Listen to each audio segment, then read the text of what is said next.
ইফতারের পর সিগারেট খাওয়া যাবে কিনা? নাউজুবিল্লাহ মিন যালিক।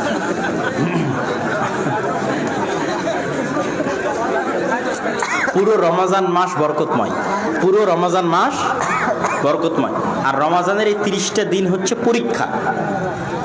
আপনি অন্তত মনে করেন আমি 30টা দিন খাবো না, তাহলে কি হবে? আপনি না খাওয়াটা শিখবেন, অন্তরের উপর কন্ট্রোল করাটা শিখবেন।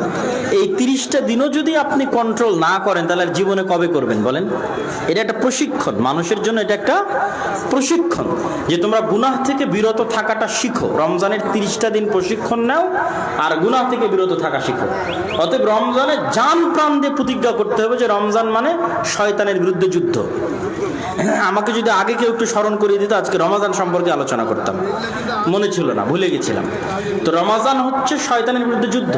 30টা দিন আপনি যুদ্ধ করবেন, মাত্র 30টা দিন। আপনাকে বলা হয়নি মরা বন্ধ, না, শুধু 30 দিন মনকে সান্ত্বনা দিবেন। 30টা দিন, 30টা দিন, 30টা দিন, তাহলে আপনি শিখে যাবেন, গুনাহ থেকে বিরত থাকা শিখে যাবেন।